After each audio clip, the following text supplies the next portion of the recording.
विद्यार्थी मित्रांनो नमस्कार. मी प्राध्यापक राहुल तीर्थकर आपल्या सर्वांचं पुन्हा एकदा या यूट्यूब चॅनल अंतर्गत स्वागत करतो. मागील व्हिडिओ लेक्चरमध्ये आपण सिंपल मशीन्स या टॉपिकमधील महत्त्वाच्या कन्सेप्ट समजून घेतल्या. त्यानंतर आता आपण पाहूयात त्याचाच पुढचा भाग, दॅट इज आयडियल मशीन. मागील व्हिडिओ लेक्चरमध्ये आपण पाहिलं आयडियल मशीन म्हणजे काय. तर मशीन ज्याची इफिशियन्सी एक्झॅक्टली 100% आहे अशा मशीन्सना आपण आयडियल मशीन्स म्हणतो. Machines having efficiency 100% is called an ideal machine.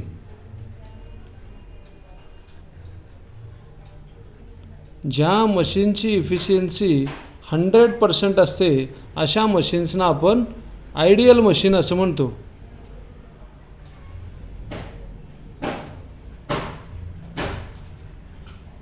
पण मित्रांनो, मी मागील व्हिडिओ लेक्चरमध्ये आपल्याला सांगितलं की आयडियल मशीन हे अस्तित्वात नसतं. It is a theoretical concept. कारण ॲक्च्युअल मशीनची इफिशियन्सी जर पाहिली तर ती केव्हाही 100% किंवा 100%हून अधिक कधीच येत नाही. Efficiency of the machine is always less than 100%. मग अशा मशीन्सना आपण काय म्हणतो? Actual machine. ॲक्च्युअल मशीन कुणाला म्हणायचं? ॲक्च्युअल मशीन म्हणजे आपण ज्या अस्तित्वात असलेल्या मशीन्स वापरतो त्या, ज्यांची इफिशियन्सी ही 100%हून कमी असते. Efficiency is less than 100%. Then the machine is called as a actual machine. आता आपण पाहूयात what is ideal effort and what is ideal load.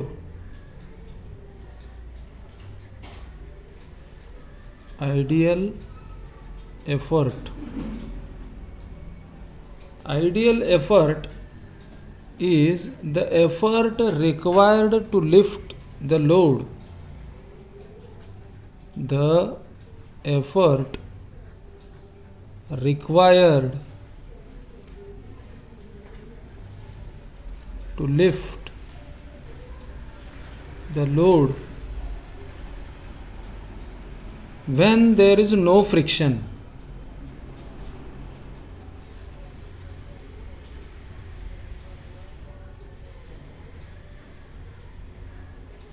Friction in machine म्हणजे काय? मशीनमध्ये फ्रिक्शन नसताना लोड उचलण्यासाठी लागलेला एफर्ट म्हणजे आयडियल एफर्ट. काय म्हणतो मी, येते का लक्षात? पहा, मशीनमध्ये फ्रिक्शन नसताना लोड उचलण्यासाठी लागलेला एफर्ट म्हणजे ideal effort.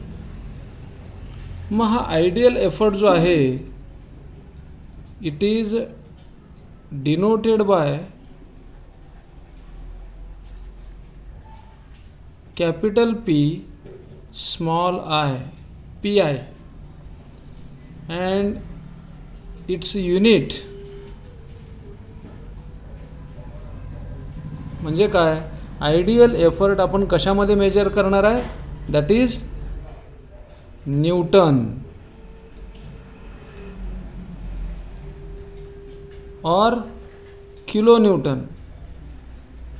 It is measured in Newton or kilonewton. Next term जी आहे that is ideal load.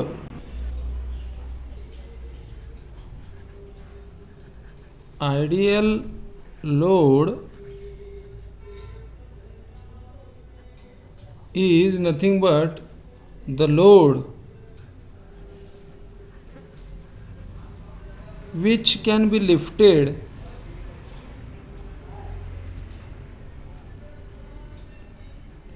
by effort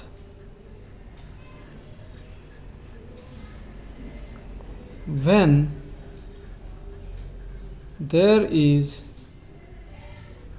no friction in machine.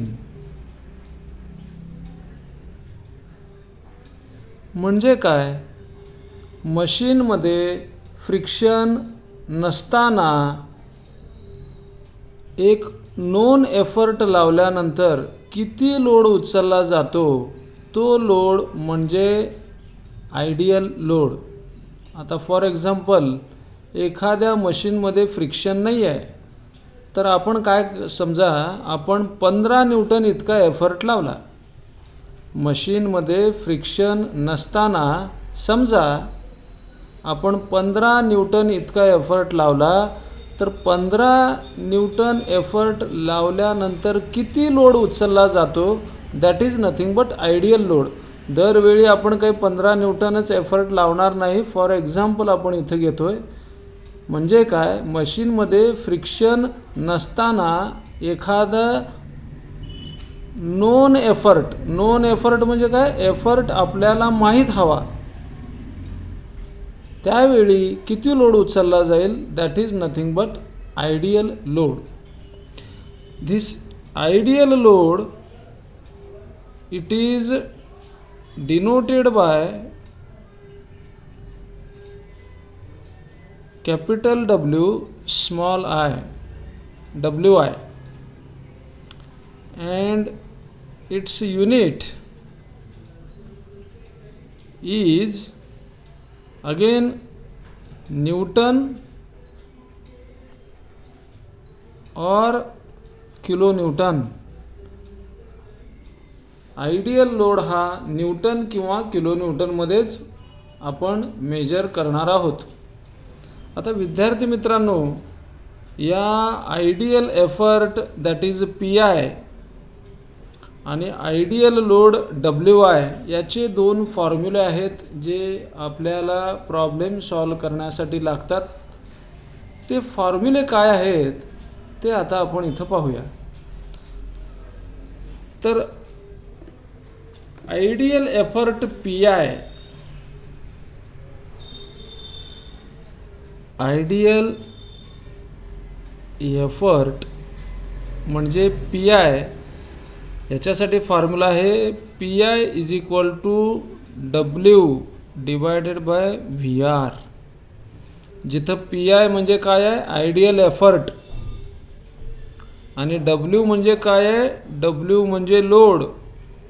Load कशामध्ये, इन न्यूटन. आणि व्हेलॉसिटी रेशो VR म्हणजे distance travelled by effort divided by distance travelled by load. Velocity ratio म्हणजे काय आहे, velocity ratio म्हणजे distance travelled by effort divided by distance travelled by load.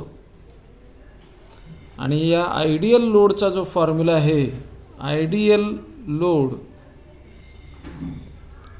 Load कशामध्ये आपण denote करणार आहे, WI is equal to capital P into VR. इथं WI म्हणजे काय आहे, आयडियल लोड. P म्हणजे काय आहे, P म्हणजे एफर्ट. एफर्ट कशामध्ये, न्यूटनमध्ये. VR म्हणजे काय आहे, velocity ratio.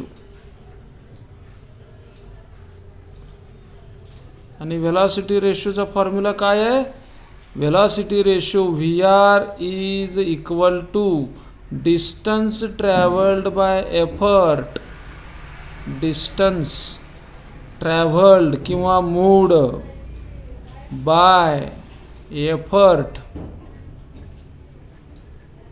Divided by distance moved by load. तर या डेफिनेशन्स आहेत आणि हे काही फॉर्म्युले आहेत जे आपल्याला प्रॉब्लेम सोडवण्यासाठी लक्षात ठेवायचे आहेत. विद्यार्थी मित्रांनो, MSBT एक्झाममध्ये बऱ्याच वेळा विचारला गेलेला हा जो प्रश्न आहे that is explain law of machine, तो आता आपण पाहूयात. Explain law of machine. Law of machine म्हणजे काय, तर ते आता आपण पाहूयात. Law of machine is the equation of a line. तर काय हा law? P is equal to small m capital W plus C is the law of machine.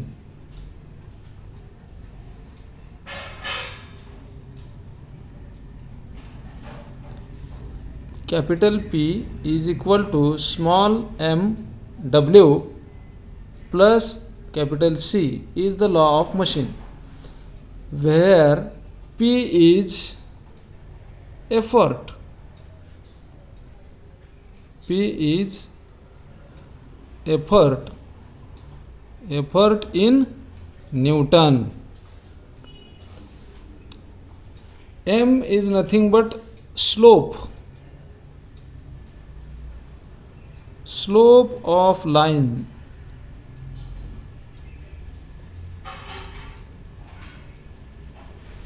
Slope of line. आणि W जो आहे that is load in Newton. आणि C काय आहे? C is nothing but y intercept.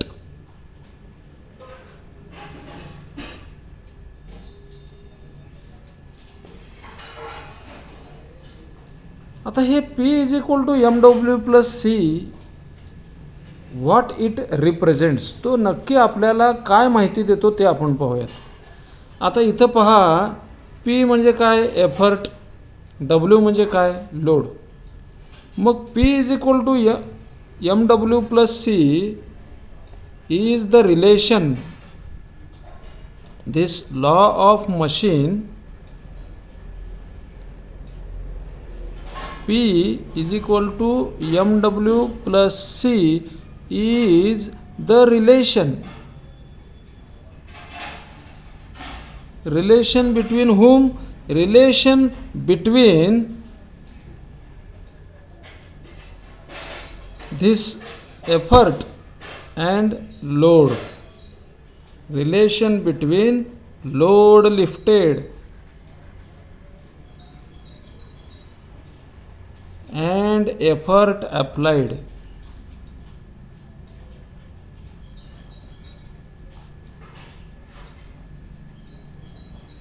तर आपल्याला एक्झाममध्ये P is equal to MW plus C म्हणजे काय लिहायचं आहे? तर law of machine P is equal to MW plus C is the relation between load lifted and effort applied. तर काय आहे हे? P is equal to MW plus C हे एका लाईनचं इक्वेशन आहे. आणि ही लाईन काय आहे? Whenever the graph between load W is on x axis and effort P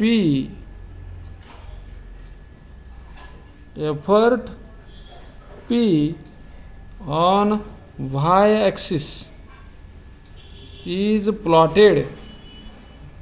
ज्यावेळी लोड आणि एफर्टचा ग्राफ आपण प्लॉट करू, कशावरती? लोड x ॲक्सिसवरती आणि y ॲक्सिसवरती एफर्ट, त्यावेळी जे काही व्हॅल्यूज मिळतील त्या व्हॅल्यूज आपण जर का या ग्राफवरती प्लॉट केल्या तर या लाईनचं इक्वेशन जे आहे that is P is equal to MW plus C is the equation of a line P is equal to mw plus c is equation of this line when a graph of load and effort is plotted.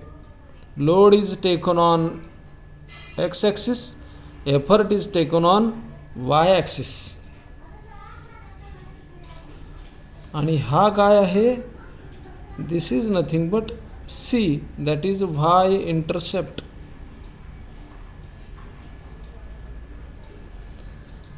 म्हणजे law of machine काय आहे? तर हे effort आणि load याच्यामधील relation आहे. Law of machine P is equal to mw plus C काय आहे? हे एका लाईनचं इक्वेशन आहे. ती लाईन आपल्याला कशी मिळणार आहे? ज्यावेळी आपण लोड आणि एफर्ट याच्यामध्ये ग्राफ प्लॉट करणार आहोत. लोड जो आहे तो आपण एक्स ॲक्सिसवर घेणार, एफर्ट जो आहे तो आपण वाय ॲक्सिसवर घेणार. त्यावेळी त्या लाईनचं इक्वेशन जे आहे that is P is equal to mw plus C, आणि सी जो आहे ती ही व्हॅल्यू आहे जो आपण म्हणणार आहे वाय इंटरसेप्ट. तर तुम्हाला इतकं ह्या लॉ ऑफ मशीनच्या संदर्भात लिहिता आलं पाहिजे. पण हा लॉ ऑफ इंटरेस्ट जो आहे तो कशासाठी स्टडी करायचा हे आपल्याला जास्त महत्त्वाचं आहे. व्हॉट इज द इम्पॉर्टन्स किंवा significance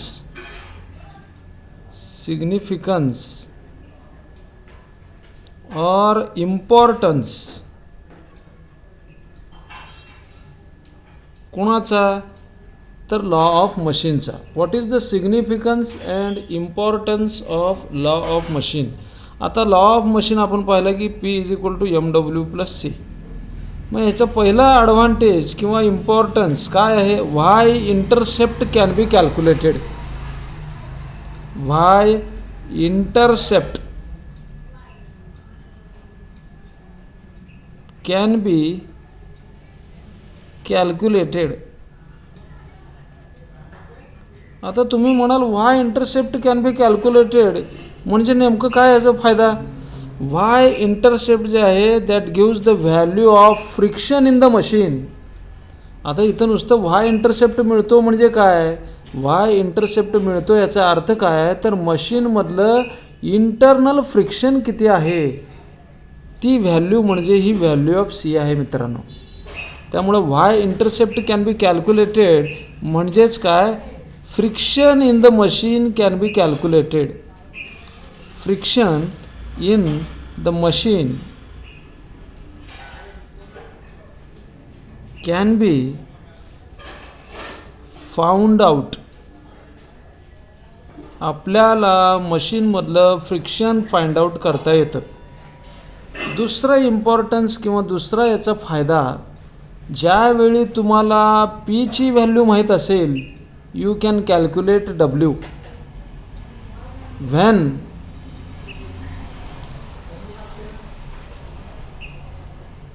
value of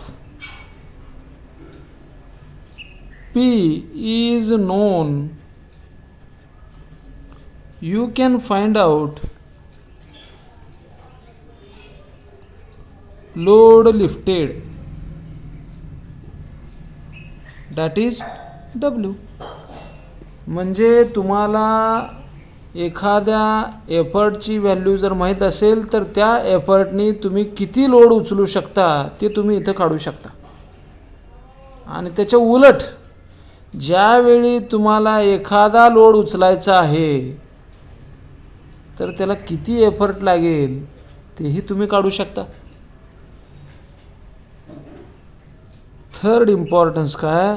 for a non load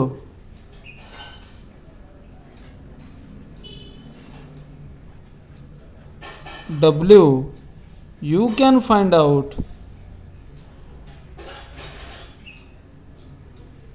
effort required,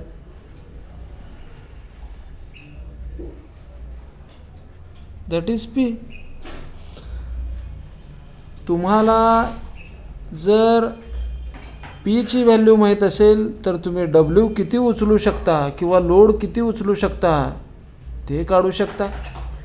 समजा तुम्हाला लोड किती आहे तो माहीत आहे, मग तो लोड उचलण्यासाठी किती एफर्ट लागेल तेही तुम्ही फाइंड आउट करू शकता.